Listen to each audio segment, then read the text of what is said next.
জুলাই আগস্টের গণঅভ্যুত্থানে মানবতাবিরোধী অপরাধ ও গণহত্যার অভিযোগে ক্ষমতাচ্যুত প্রধানমন্ত্রী শেখ হাসিনার বিরুদ্ধে তদন্ত প্রতিবেদন চূড়ান্ত করছে আন্তর্জাতিক অপরাধ ট্রাইব্যুনালের তদন্ত সংস্থা। আগামী মাসেই এ সংক্রান্ত পৃথক দুটি প্রতিবেদন ট্রাইব্যুনালের প্রসিকিউশন শাখায় দাখিল করার কথা রয়েছে। আন্তর্জাতিক অপরাধ আইনের আওতায় গঠিত তদন্তকারী সংস্থা ও প্রসিকিউশনের সমন্বয়ে বৈঠকে গত সপ্তাহে এ সিদ্ধান্ত নেওয়া হয়।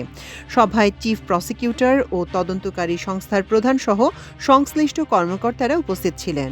সভায় চলতি মাসের মধ্যে তদন্ত সংস্থাকে প্রতিবেদন দাখিল করতে বলা হয়েছে, তবে এখন পর্যন্ত প্রতিবেদন তৈরিতে 1/3 কাজ বাকি। তদন্ত সংশ্লিষ্ট সূত্রে জানা গেছে, গত 15 বছরে রাষ্ট্রের সর্বোচ্চ পদে থেকে নানা ধরনের অপরাধের প্রধান হিসেবে বিচারের প্রথম ধাপে শেখ হাসিনাকে অভিযুক্ত করা হচ্ছে।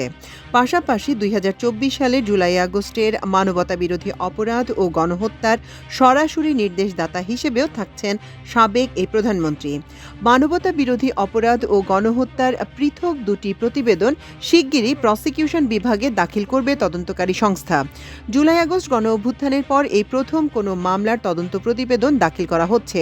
হাসিনা বর্তমানে ভারতের আশ্রয়ে রয়েছেন। তদন্ত সংশ্লিষ্টরা বলছেন, 2009 থেকে 2024 সাল পর্যন্ত টানা 15 বছর শেখ হাসিনা ছিলেন প্রধানমন্ত্রী। সরকার প্রধান হিসেবে সবকিছুই তার একক নির্দেশে সংঘটিত হয়েছে। তাকে সুপিরিয়র কমান্ড হিসেবে রাখা হচ্ছে। তবে তদন্ত সংস্থার সংশ্লিষ্ট কর্মকর্তারা জানিয়েছেন, স্বচ্ছ ও ন্যায় বিচার প্রতিষ্ঠা করতে পর্যাপ্ত সময়ের প্রয়োজন। স্বল্প সময় ও তাড়াহুড়া করে দুর্বল প্রতিবেদন দাখিল করা হলে আসামিরা বেরিয়ে যেতে পারে। দৈনিক সমকালের এক প্রতিবেদনে বলা হয়, দাখিল করতে যাওয়া তদন্ত প্রতিবেদনে 2009 সাল থেকে 2024 সালের 5 আগস্ট পর্যন্ত শেখ হাসিনার নেতৃত্বে আওয়ামী লীগের 15 বছরের শাসনামলে সব ধরনের অপরাধ, দুর্নীতি, অনিয়মের পাশাপাশি বিচার বহির্ভূত হত্যা, গুম, আয়নাঘর বানিয়ে নির্যাতন, পুলিশ ও র্যাবকে রাষ্ট্রের দানব বানিয়ে কিভাবে ব্যবহার করা হয়েছে সেসব বিষয়ে ধারাবাহিকভাবে তুলে ধরা হচ্ছে। পাশাপাশি জুলাই আগস্টে বৈষম্য বিরোধী ছাত্র আন্দোলনের 36 দিনে গণহত্যা ও মানবতা বিরোধী অপরাধের দায় তাদের একটি শ্রেণীতে এবং যারা এসব অপরাধ করতে নির্দেশ, উস্কানি ও প্ররোচনা দিয়েছে তাদের দ্বিতীয় একটি শ্রেণীতে অন্তর্ভুক্ত করে রাখা হচ্ছে। বাংলাদেশে 2024 সালের 1 জুলাই থেকে 5 আগস্ট পর্যন্ত ক্ষমতাসীন আওয়ামী লীগের শীর্ষ নেতৃত্বের বিরুদ্ধে গুরুতর মানবাধিকার লঙ্ঘনের প্রমাণ পেয়েছে জাতিসংঘের তথ্যানুসন্ধানী দল। বিচার বহির্ভূত হত্যা, নির্বিচারে মারণাস্ত্র দিয়ে গুলি, গ্রেপ্তার, নির্যাতন, চিকিৎসা পেতে বাধা দেওয়ার মতো গুরুতর মানবাধিকার লঙ্ঘনের অভিযোগ পাওয়া গেছে সরকারের বিরুদ্ধে। ক্ষমতায় টিকে থাকতে আন্দোলনকারীদের ওপর অতিরিক্ত বল প্রয়োগ করার সরাসরি নির্দেশ দিয়েছেন তৎকালীন প্রধানমন্ত্রী।